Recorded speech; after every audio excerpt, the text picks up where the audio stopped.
The Microsoft event for the Xbox Series X has been given a concrete reveal date, and lots of new rumors and speculation about what to expect at this event are flying around, so I definitely want to talk about the latest info. And Sega might have pulled a dud with their Game Gear Mini announcement, but they have redeemed themselves with a new console coming in 2020 that looks absolutely spectacular. Yep, Microsoft and Sega stuff with no Switch in sight. RIP views on this video, unless you guys are cool and want to share it around. What's going on, guys? I'm RGT85. If this is your first time on the channel, be sure to hit that subscribe button. But without any further ado, let's talk about what's going on in the world of video games. So the Xbox Series X event is obviously something a lot of people are looking forward to, myself included. After the spectacular PlayStation 5 reveal event, Microsoft kind of found themselves a bit behind, I feel, when it came to reveals for the Xbox Series X. Of course, we got that presentation where they talked about third-party games coming to the Xbox Series X, which was fine, but people are really wondering what Microsoft is doing in-house when it comes to the Xbox Series X. What sort of new experiences, what sort of old IPs and new IPs are going to be available on the system? Well, a few weeks ago, we of course learned that Microsoft was holding a big event between Tuesday, July 21st and Monday, July 27th for the Xbox One and the Xbox Series X. At this time, you'll be able to play various demos for games coming out on the Xbox One, so it looks like it's going to be a big celebration, and we had pretty much anticipated that in between that window of time was going to be when Microsoft would finally unveil the first-party titles for the Series X.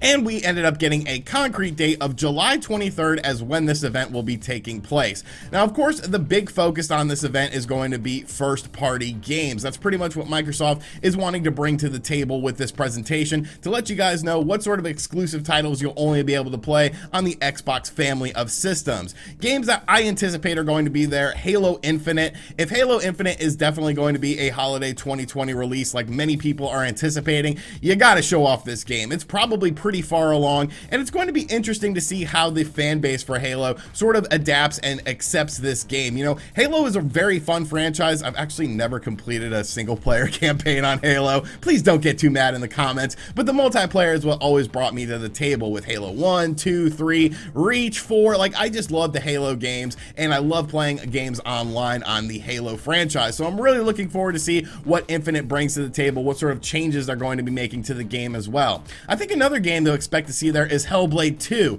because I think Hellblade 2 is on a lot of people's minds right now. Obviously, that little sort of tech demo that we saw with in-game footage was very impressive, but I want to see some actual gameplay from this game. I don't anticipate this game being a 2020 release. It'll probably be 2021 or beyond, but I do want to see some more from Hellblade 2. I want to see how they sort of adapted the gameplay for the next game in the series. I really enjoyed the first Hellblade game, thought it was absolutely fantastic, so definitely looking forward to more information on that. And of course, you have the two mystery titles that everyone thinks is going to be at this event, myself sort of included, and with Fable and of course Perfect Dark. There's been heavy rumors about Fable, there's been heavy rumors about Perfect Dark. I think it makes sense for these games to return to the Xbox family of systems. This is really something that a lot of fans have been wanting. Obviously, the Xbox One didn't have a Fable, it didn't have a Perfect Dark game, and it was just kind of weird because they had great representation on the Xbox 360.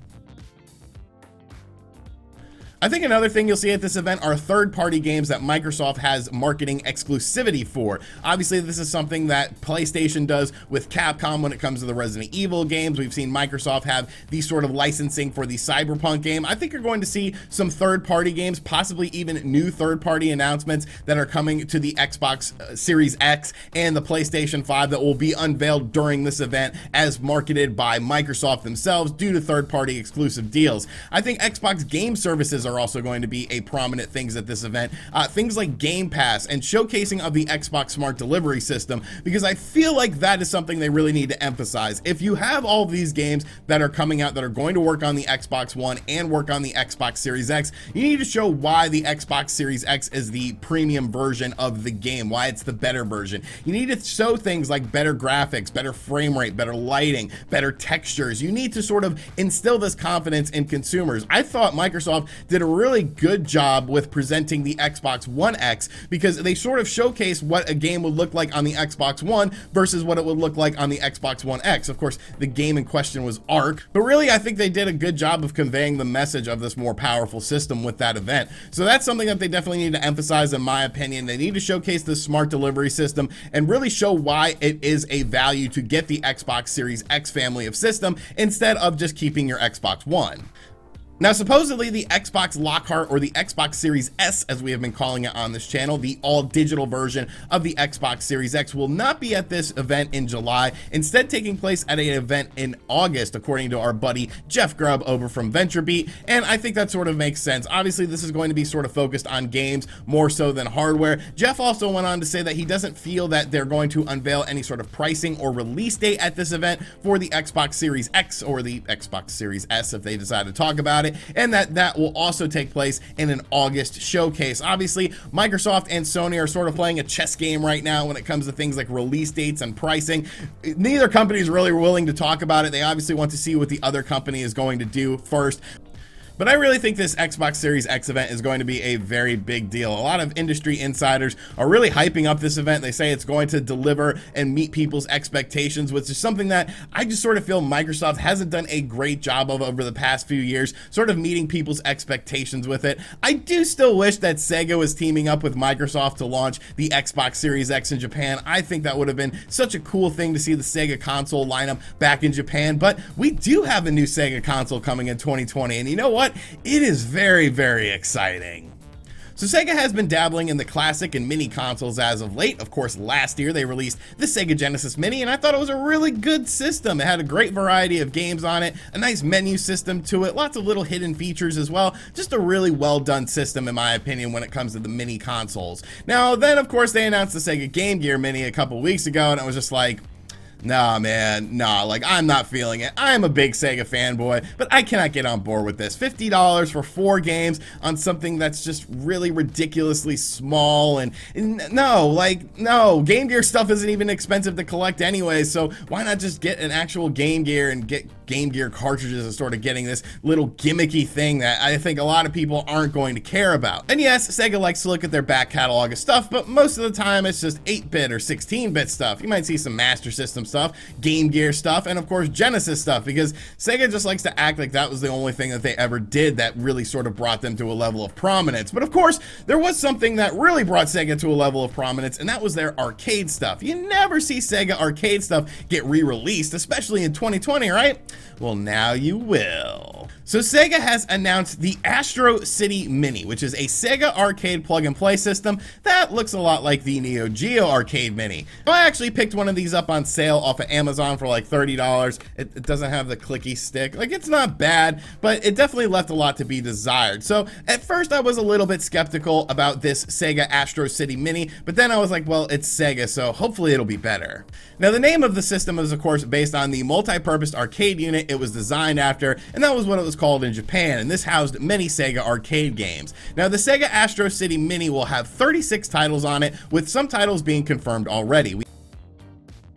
We have Alien Syndrome, we have Alien Storm, we have Golden Axe, we have Golden Axe, The Revenge of Death Adder, Columns 2, Dark Edge, Puzzle and Action, Tant R, Fantasy Zone, and Altered Beast. Now, of course, a lot of these games got console releases on the Genesis or the Master System, but really the arcade versions are where it was at. Like, I can't really play Altered Beast on anything but the arcade and have some sort of fun. I think Altered Beast is kind of an overrated game anyways, but that's besides the point. You know, Altered Beast is obviously very superior in the arcade than it was on the home console stuff. Now, the final game in this lineup of games that was included was by far the most interesting because of just what it really means for the system, and that is Virtua Fighter. Yes, folks, one of the best 3D fighting games of all time, Virtua Fighter, will be getting the arcade version on the Astro City Mini. Now, what's interesting about that is the fact that Virtua Fighter ran on a Model 1 board for the arcade system, which also ran Virtual Racing, so it's more than likely that Virtual Racing will also be on this machine as well.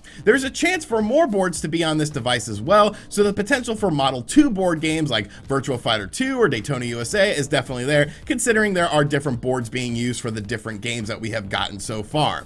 Now the joystick does have micro switches, meaning that it will be clicky unlike the Neo Geo one. I don't know why the Neo Geo one wasn't clicky, but yes, this will have micro switches on it, so it will have that nice clicky feeling. There's of course the HDMI out that you can connect this to your television. Hopefully it doesn't have that sort of Vaseline smear that the Neo Geo Mini has on it. I think Sega is sort of hopefully learning from the mistakes of the Neo Geo Mini to make sort of a superior system. Plus, I just prefer Sega arcade games over Neo Geo arcade games. Nothing wrong with that. There's a ton of great Neo Geo arcade games, Metal Slug, King of Fighters, but just for me personally, I prefer Sega stuff. And of course, this system will allow for extra controllers to be put into the system via USB that you can buy separately, and there is a headphone jack for the system as well. The system will be releasing by the end of 2020, and in a conversion from yen to US dollars, will be retailing for about $120. Now, there is no word if this will be getting a release in the West. We still haven't heard if the Game Gear Mini would be released in the West as well, but honestly, I'm very, very excited for this because I think it shows that Sega is finally realizing something.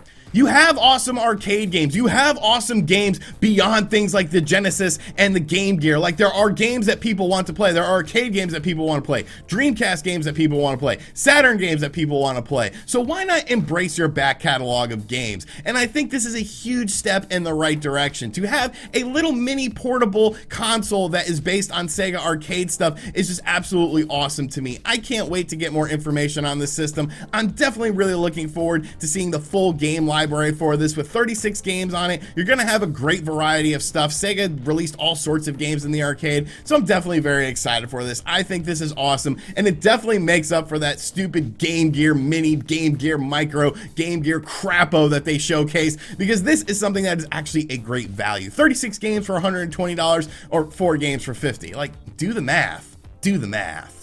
Alright, so that is going to do it for today's video. I hope you guys enjoyed it. Let me know in the comments section down below what you expect to see at the Xbox Series X unveiling for all of the games coming to the system. Do you think they'll talk pricing and stuff like that, or do you think that will be at a separate event? And what do you think of the Astro City Mini? Are you as excited for this as I am? Do you think Sega has right the wrongs of the Game Gear Micro, Game Gear Macro, Game Gear Crapo? And of course, thank you for watching this video, guys. If you're new to the channel, make sure you subscribe and turn on notifications. Be sure to check out other videos on the channel as well, and as always, I'll catch you guys on the next one. Later.